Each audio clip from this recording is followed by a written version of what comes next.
ملګري را سره مرجان علي دی موجود یم په لاهور کې چېرته چې د باباجي صاحب عرس مانځلې کېږي نن دویمه ورځ ده او سبا درېیمه ورځ ده چې مشر به تقریر کوي سعد حسین رضوي صاحب او ډاکټر محمد شفیق صاحب د هغوی تقریر له د کراچۍ نه د سند نه دغه شانتې د بلوچستان نه او بیا د پښتونخوا نه خلک را روان دي چونکې د لاهور خلکو چې دا کومه مینه وښودله د دغه کارکنانو سره ځای په ځای لنګرې دي ځای په ځای د خوراک پروګرام دی او یو روحاني کیفیت دی خوشحالي ده څوک دا نه محسوسوي چې زه یو داسې جلسې له راغلی یم چې زر لاړ شم دا ورته ګورې یو حقیقتي خبره کوم او زه اوس مرجان سره دا خبره کوله چې موږ سعودي عرب ته عمرې له تللي هلته کې چې هغه سعودیان په څومره په مینه سره دا خوراکي توکي درکوي ورسره چې کوم دی نو دا خدمت کوي نو دلته کې هم هغه شانته خدمت روان دی او هغه یادونه دلته کې تازه کېږي دویم چې کوم دی څوک ریوڼ ته تلي نو ریوڼ کې چې کوم صورتحال په لیدل کېږي په کومه طریقه تلاشي کېږي په کومه طریقه هلته کې خوشحالي وي نو درېیم هغه دلته کې د باباجي صاحب عرس چې په خپل ژوند یې کومې خبرې کړې وي هغه نن رښتیا ثابتېږي او همدغه وجه ده چې دغه خلک پرې عمل کوي او دغه خلک چې کوم دی نو هغه دلته کې راځي او دلته کې په دې دغه کې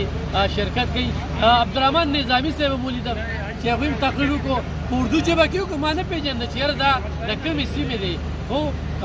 بیا چې کوم دی نوم یې واخیستی شو نظامي صاحب ډېره زیاته مننه خوشحاله اوسئ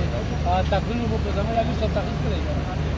هغوی لا نه دی کړی د دوی دویم نشست دی دویم نشست کې ماته مو چې ته هم تقریر دی دا دوی چې څنګه اردو ویې که نه حقیقت دا دی چې اسمبلۍ ته دې مومندو خلک ولېږه نو دا درته وایم چې د ګریوان نه بدله طاقتدار رانیسي ضرور چې کوم دی مقرر کړه خلک مونږ په دې خپلې په دې غونډې باندې هغه روحاني کیفیت که نه یا عمره یا ریوڼ او بیا چې کوم دی باباجي صاحب عرس دی مونږ چې تللو ډېره خوشحالي مونږ ته محسوسېږي بیا د روټۍ پروګرام چې کوم دی نه جت شته نه دیګې شته ډېر په ډسپلین سره روان دي تاسو به جي خپل مومندو خلکو ته څه پیغام ورکوئ څه مو لیدل د هر ځای میران راغلي دي تقاریر وکړئ مومندو خلکو ته خو موږ بار بار دا پیغام ورکړی دی چې تحریک لبیک پاکستان دا یو واحد داسې پارټي ده چې دا د نورو پارټونو د دې سیاست بالکلیه هغه مختلف دی دا صرف او صرف د اسلام دپاره د پاکستان دپاره او د پاکستان د غریبو عوامو دپاره د زړه نه هغه کوشش کوي او مینې محبت سره هغه خپل هر څه هغوی سره شریکوي مطلب میډل کلاس خلک دي سرمایدار پکې نشته جاگیردار پکې نشته او دغه نظام د خلکو چټکاره حاصلولو دپاره دوی میدان ته راوتي دي نو که دا میډل کلاس والا خلک زموږ د مومندو والا سپورټ کړي نو انشاءالله تعالی چې میډل کلاس خلک داسې وي چې هغوی ته د غریبانانو پته وي او د هغوی غم هغوی سره وي نو انشاءالله تعالی ډېره فایده به وي ډېره مننه ګرانو کتونکو څنګه چې دوی اسلام پاکستان او واک بل دا چې چاته مینه زاري نه کوي چې زما پارټۍ ته راوړه دې ته راوړه دې ته راوړه نه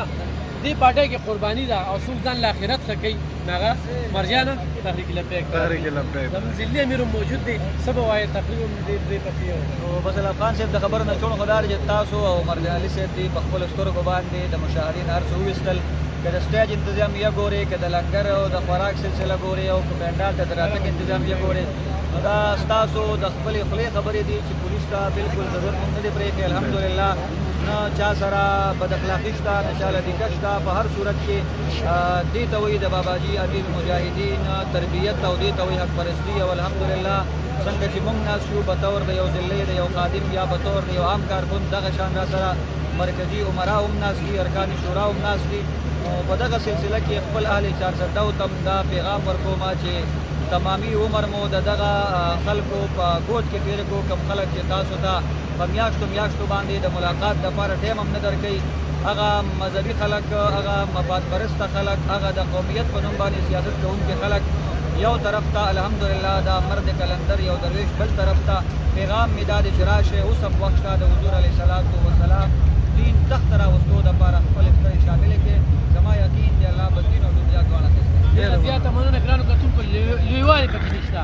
خو ته سټیج ته خېږي او بوټ وباسې نو امیر صاحب به یې وباسي مرکزي امیر به یې وباسي نو ډېره عاجزي ده خاکساري ده او حقیقت دا دی چې عاشقان دي پتنګان دي او د دین اسلام د خدمت لپاره په دغه میدان کې راوتلي یو ازمېښت وکړي او خو څوک نه مني نو چېرته کې د اوس هم وخت شته د عرس مبارک له راشي سبا ورځ ده